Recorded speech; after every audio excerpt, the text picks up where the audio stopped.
Alright YouTube, this is my first ever real video of the car. Thought I'd give an in-depth description of all what it has inside. So to start out with, the car is a 02 SS Camaro 35th anniversary. Got the seats right there. Probably to switch them out, set of racing seats and a roll bar inside and do a rear seat delete.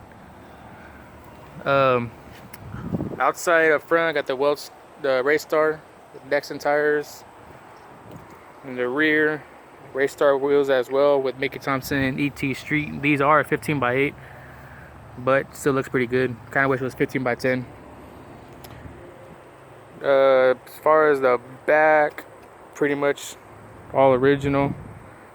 Does have, the previous owner had like a lip kit on it. He left this on there because it looks better.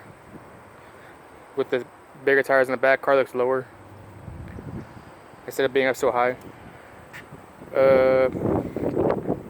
As far as the rest of the interior, pretty much got a Kenwood unit. Does have pillar gauges. Got the air fuel ratio, the boost gauge, and of course oil temperature. I did recently purchase a transmission cooler with another one of these gauges, so I'm probably gonna swap out one of these or mount it down here. The tranny temperature.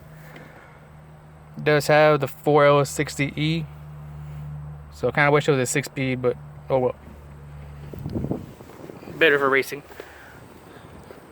Of course, it's starting to sprinkle. And the real reason I purchased this car was right here. Of course, stock SS hood. Has the LSA blower conversion. So on the bottom end is a stock Ls1. Of course, has upgraded camshaft. Has the Ls9 cam.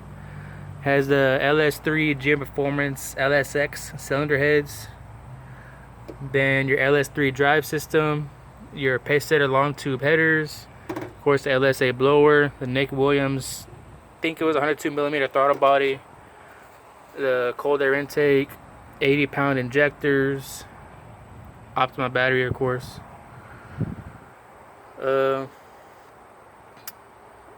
Pretty much, of course, oil catch can. At the end of the headers, it was the Texas Speed True Dual system. I think it was called the Rambler. It's the True Duals, and it dumps out right before the rear end. Makes it sound a whole lot better. So, as far as suspension goes, it pretty much has everything done to it. It has a tubular K-member, tubular lower control arms, upper control arms. I'm not sure you'll be able to see them in there. Oh well. Bilstein shocks, front and rear. Rear control arms are done. The torque arm has a stock rear end but upgraded axles, and I think it has a 355 gears. I gotta look at the build sheet from the previous owner. Recently I purchased a set of HIDs off of Amazon. I got it mounted up right here. It's just here for now so I can get a better mounting. I just want to see how it looked at night. I got the 6000K and it looked pretty good. Got the upper and lower lights. Of course, since the blower did get mounted on the Ls1, the car wasn't designed with a root supercharger, so the top cowl had to be cut. Which basically, I'm not sure if people like to drive in the rain with their cars, but the passenger wiper had to be removed to take place of the blower. So there is no passenger wiper, and the driver's side wiper is gone as well. Figured I'm not gonna drive in the rain, might as well take it off. So that's the only downfall about it. And then of course the hood had to be trimmed.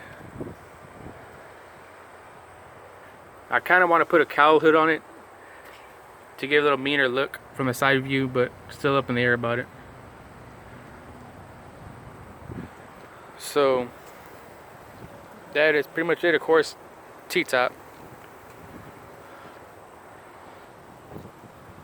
Yep. Got the Punisher sticker there on the back. SS badge. Pretty much how it looks. I want to remove the rear isolators to lower the rear, but the way my driveway is, it goes up pretty steep towards the end, and already as it is, when I drive it by myself, the exhaust system barely scrapes the ground. If I have a passenger, you'll hear it scrape. So I'm not really sure what I'm gonna do there. That is pretty much it. I might post another video on the exhaust setup. I don't have a way to mount the phone on the ground right now. Gotta find something to lean it up against. Probably get rid of this pretty soon since I don't need it. Or I'll keep this. I have a AEM methanol injection kit. Might install that still, or still, not really sure. And use this as the reservoir for the methanol. So yeah, it works pretty good. And if anybody's asking how the Ls3 heads mount on the Ls1, these are the small bore Ls3 heads, which gives it the option to mount onto the Ls1 block. Better view of it.